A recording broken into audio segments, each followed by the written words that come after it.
Hello again. In the chapter From Zest to Disgust, talking about William Schnell's life at Magdeburg, Germany, Bethel in the mid-1920s and early 1930s, here he's got to unrest in Bethel. A veritable revolution did take place inside Bethel, the center of theocratic power in Magdeburg. With the organization expanding, with methods being improved and production stepped up and sales going beyond dreams, little consideration was being given to a person's likes and dislikes.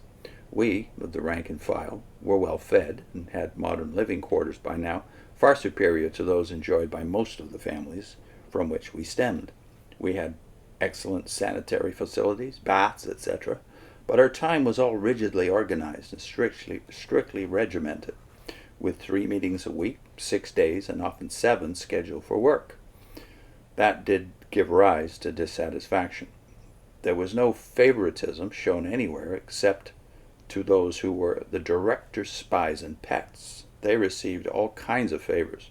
Most of those we saw favored sooner or later turned out to be spies and stooges, which is an awful thing for me to have to say, even at this stage so far removed from the actual scene. Spying is such a low-down trick. Everything said and done by us was somehow reported to the director, and he would often enough tell us, "I know everything as soon as you say or do it, so don't." A dossier section, manned by such spies and undercover brethren in the country congregations and in Bethel, was instituted to record all our missteps. This dossier, or file of unfavorable evidence, was not used unless and until a member got a little out of line. Then he was with startling suddenness faced with this accumulated information. It usually shocked him, as it does any decent person, to realize that he has been spied upon. Usually he fell meekly back into line. Before the interview was concluded, he would be warned that still more information was available, so as to leave a threat hanging over him like the sword of Damocles. In this way, the director was slowly getting the upper hand and was making all the boys behave. While the director succeeded in making good Bethel servants of us, he was not such a good servant himself. Not only was he living much better than we were, apart in his own private apartment, but he began to show it in his dress, wearing silk shirts, silk socks, and expensively tailored clothes. Remember that this was in an environment where every one of the brothers were working for 15 Reichsmark a month, hardly able to buy cotton socks and broadcloth shirts. We were often kept clothed by presents from relatives. In fact, in post-war Germany, silk shirts and socks were luxuries only the nouveau riche, or riche, could afford. Besides, our director often went on unexplained trips, sometimes disappearing for as long as a fortnight. He used first-class train accommodations or traveled in style in his Mercedes, driven by a chauffeur brother. This was in quite radical contrast with our methods of travel. When we were sent on organization chores, we rode third class, or 5 or 6 in a car. Our director even used the best airplanes already back there, spending money earned by the publishers by the sweat of their brows.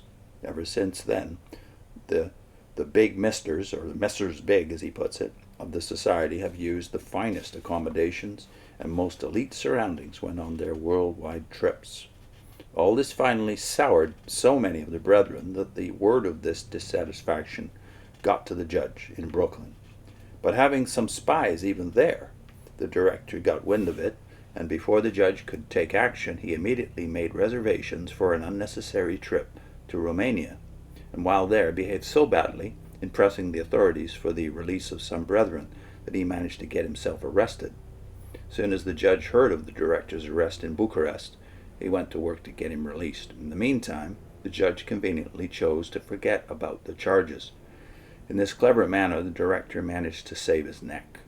It came off later, though, when the work came to an end because of Nazi oppression, and our devoted director turned against the society.